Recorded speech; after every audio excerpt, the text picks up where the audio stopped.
किसान भाइयों, आज की वीडियो में हम बात करेंगे धान में बालियाँ निकलते समय हमें कौन कौन सी गलतियां नहीं करनी चाहिए। आज हम 5 मुख्य गलतियों के बारे में आपको बताएंगे जो किसान साथी बालियाँ बनते समय या निकलते समय करते हैं, जिससे काफ़ी ज़्यादा नुकसान उठाना पड़ जाता है। तो वो 5 कौन सी गलतियां हैं, इसके लिए आप पूरा वीडियो किसान साथियों ज़रूर देखिएगा। और अगर अभी तक हमें आपने सब्सक्राइब नहीं किया है तो SRJ खेती चैनल को आप सब्सक्राइब कर लीजिए। और आप हमें नीचे एक कमेंट के माध्यम से ये भी बताइए कि आपकी बालियाँ अभी धान की बाहर निकल आई हैं, निकलने वाली हैं या फिर निकल चुकी हैं, तो जिससे हम उसी हिसाब से वीडियो बना सकें। तो चलिए जानते हैं धान में बालियाँ निकलते समय कौन सी 5 गलती नहीं करनी चाहिए। सबसे ज़्यादातर किसान साथी ये गलती करते हैं, वो होती है यूरिया खाद का इस्तेमाल कर देते हैं।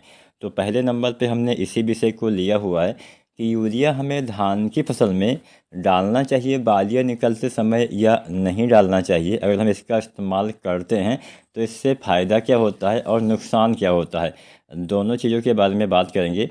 अगर आप धान की फसल में बालियाँ निकलते समय यूरिया खाद का इस्तेमाल करते हैं या बालियाँ निकलने से पहले गबोट अवस्था में भी यूरिया खाद का इस्तेमाल करते हैं, तो इससे फ़ायदा क्या होता है कि आपकी बालियाँ थोड़ा जल्दी बाहर आ जाती हैं। पौधे को एक बूस्टर मिल जाता है जिससे आपके पौधे की बालियाँ जल्दी बाहर आ जाती हैं। बस यही एक फ़ायदा आपको मिल सकता है। अगर हम नुकसान की बात करें तो नुकसान फ़ायदे से भी आपको ज़्यादा मिलेगा। सबसे पहला नुकसान, पौधे की लंबाई बढ़ने लगती है। जब पौधे की हाइट, जब भी आप किसी भी फसल में नाइट्रोजन का उपयोग करेंगे, पौधा उसको अपने ग्रोथ में लगाने लगेगा। नाइट्रोजन आपके पौधे की हाइट को बढ़ाने का भी काम करता है। तो इससे क्या होगा कि आपके पौधे की हाइट यानी लंबाई बढ़ जाएगी। जब पौधे की लंबाई बढ़ जाएगी तो आपकी फसल में तने कमज़ोर हो जाते हैं।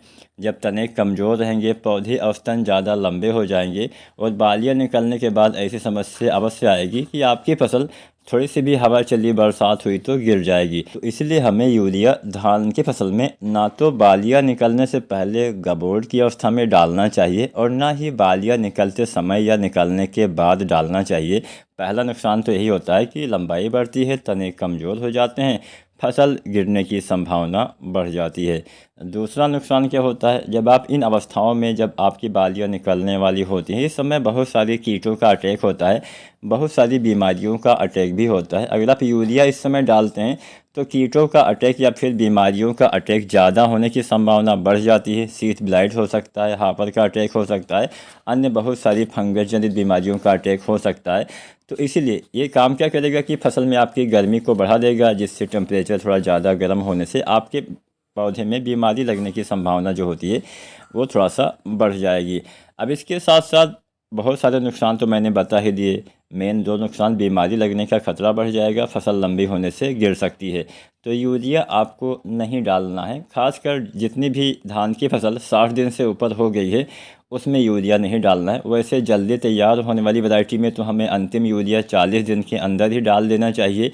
जो वैरायटियाँ मध्यम अवधि में तैयार होती हैं उसमें आप 45 दिन तक डाल सकते हैं, अधिकतम 50 दिन तक डाल सकते हैं। देर से तैयार होने वाली वैरायटी में भी 50 दिन या अधिकतम 55 दिन, या बहुत देर से कोई वैरायटी तैयार होती है तो ज़्यादा से ज़्यादा 60 दिन तक आप यूरिया बहुत देर से तैयार होने वाली वैरायटी में आप दे सकते हैं। लेकिन मेरा मानना है कि 50 दिन या 55 दिन आपको अधिकतम यूरिया इसी समय डालना चाहिए।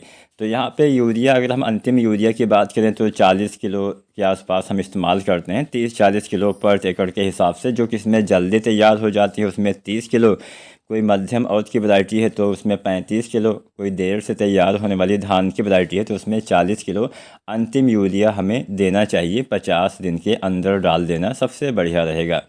तो अब जानते हैं दूसरा हम क्या गलती करते हैं जिससे हमें उत्पादन में कमी देखने को मिल जाती है। दूसरी गलती होती है किसान साथियों, पानी पे ध्यान ना देना, सिंचाई पे ध्यान ना देना, नमी पे ध्यान ना देना। अगर आपकी मिट्टी में नमी की कमी इस अवस्था में, चाहे बालियाँ निकल रही हो, चाहे बालियाँ निकल आई हो, या फिर अभी गबोट अवस्था चल रही हो, इन सभी अवस्थाओं में किसी भी अवस्था में अगर पानी की कमी आपकी फसल में हो जाएगी, उसका सीधा सीधा नुकसान आपको उत्पादन कम होने के रूप में मिलेगा। उत्पादन आपका कम होगा। क्योंकि कम कैसे होगा, अगर मान लीजिए गबोट अवस्था में बालियाँ बनते समय नमी की कमी हो जाती है, खेत सूख जाता है, तो ऐसी दशा में क्या होगा कि आपकी बालियाँ ही सही से नहीं आएंगी, छोटी पतली कमज़ोर आएंगी। शुरुआती अवस्था में ही आपको दाने उसमें खाली नज़र आएंगे। अगर बालियाँ निकलते समय ये कमी हो जाती है तो भी नुकसान होता है। अगर मान लीजिए दाने भरते समय पानी की कमी हो जाती है तो दाने का भराव नहीं होगा, दाने खाली रह जाएंगे। तो इन बातों का ध्यान देना है। मैं आपको 2 बातें बता देता हूँ, इनका विशेषकर ध्यान दीजिएगा। जब वैसे तो नमी हमेशा बना के रखना है, लेकिन जब बालियाँ बाहर निकलना चालू हों उस अवस्था में आप पानी भर दीजिए, और जब तक पूरी बाली आपकी बाहर ना आ जाए तब तक आप पानी भर के रखिए। बहुत ज़्यादा नहीं, आप कुछ कुछ पानी भर के रखेंगे तो इससे फ़ायदा क्या होगा कि बालियाँ स्वस्थ निकलेंगी। कई बार ऐसा भी होता है कि बालियाँ निकलते समय टेम्परेचर हाई होने से कुछ बालियाँ सफ़ेद हो जाती हैं।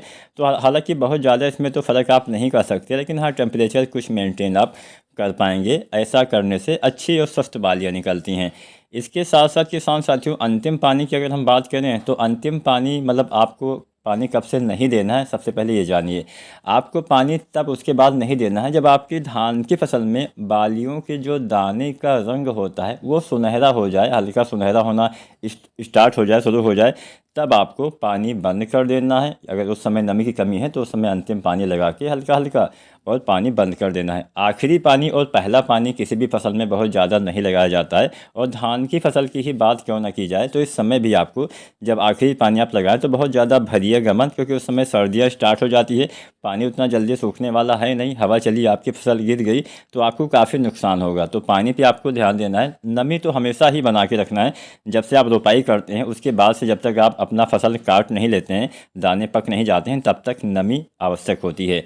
अब हम जानते हैं कुछ बीमारियों के बारे में जो आपको इस समय मतलब होने की संभावना बढ़ जाती है। उसका अगर हम सही से इलाज ना करें तो हमें नुकसान भी हो जाता है। तो इन अवस्थाओं में 2-3 चीज़ों का अटैक होता है। एक तो शीत ब्लाइट का प्रकोप होता है। शीत ब्लाइट का प्रकोप होने से हमें काफ़ी नुकसान होता है। तो इसके लिए हम कुछ फार्मूले आपको बता देते हैं। इससे संबंधित दवाओं का इस्तेमाल आप पर एकड़ के हिसाब से जो हम मात्रा बताएंगे उससे करिएगा। तो शीत ब्लाइट के नियंत्रण के लिए आपको यूज़ करना है हेक्साकोनाजोल जो आता है, इसकी 400 ग्राम मात्रा पर एकड़ के हिसाब से आपको इस्तेमाल करना है। या फिर दूसरा फार्मूला आता है शीत मार, जिसके नाम से ही प्रतीत होता है कि हाँ शीत ब्लाइट की ये दवा है। तो शीत मार जो आता है इसकी 500 ml मात्रा 200 लीटर, चाहे आप हेक्साकोनाजोल का इस्तेमाल करें 400 ग्राम, चाहे आप शीत मार का इस्तेमाल करें 500 ml। अब इन दोनों में से कोई भी एक चीज़ आपको डालना है। 200 लीटर पानी में घोल के 1 एकड़ खेत में इसका आपको छिड़काव करना है। इसके हिसाब से अगर आप छिड़काव करते हैं तो शीत ब्लाइट का नियंत्रण आप आसानी से कर सकते हैं। अब एक दूसरा चीज़ का अटैक होता है पत्ता लपेट हो गया, गोप की सुंडी हो गया, या फिर तना छेदक हम बोलते हैं। तो अगर इसका अटैक हो जाता है तो भी हमें नुकसान होता है। तो इसके लिए भी हम 2 फार्मूले आपको बता देते हैं। चाहे पत्ता लपेट हो, चाहे गोप की सुंडी हो, चाहे तना छेदक हो, इसके नियंत्रण के 2 फार्मूले हैं। पहला फार्मूला है क्लोरांट्रानिलिप्रोल। ये जो फार्मूला है ये आता है 0.4% GR में। इसका इस्तेमाल आप कर सकते हैं। ये दानेदार रूप में आता है, 4 kg पर एकड़ के हिसाब से इसको डालना होता है।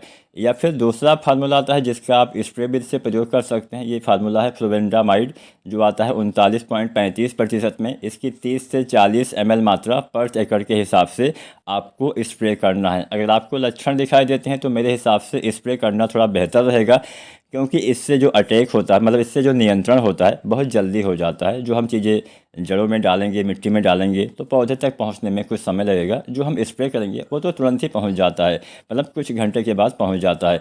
तो यही 2 कीट बीमारी का अटैक इस समय होता है।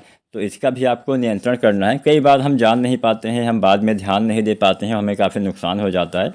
तो आप इन रोगों का नियंत्रण भी कर सकते हैं। चौथा चीज़ आपको ध्यान क्या देना है, गलती हम क्या करते हैं कि हम कुछ दानेदार चीज़ें जैसे हम दानेदार पोटास का इस्तेमाल कर देते हैं धान की फसल में। चाहे अंतिम यूरिया हो चाहे हो पोटास, वैसे तो पोटास की पूरी मात्रा आप चाहें तो रोपाई के समय डाल सकते हैं। बहुत सारे किसान साथी आधी मात्रा रोपाई के समय डालते हैं, आधी मात्रा डालते हैं 40 या 50 दिन के आसपास जब अंतिम यूरिया डालते हैं।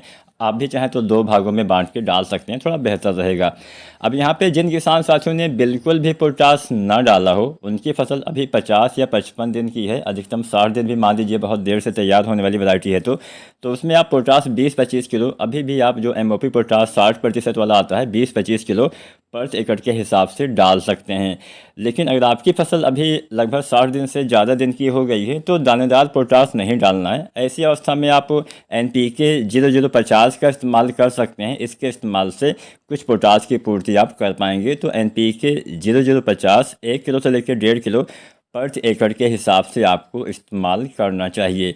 अब जानते हैं पांचवी गलती हम क्या करते हैं। पांचवी गलती हम करते हैं फूल आने पे। जब हमारी फसल में फूल आते हैं, फ्लावरिंग होती है, उस समय हम बहुत सारी चीज़ों का इस्तेमाल कर देते हैं, जिससे होता क्या है कि पोलिनेशन यानी परागण प्रक्रिया बाधित हो जाती है। सही से परागण ना होने से हमारी फसल में दाने का भराव सही से नहीं होता है।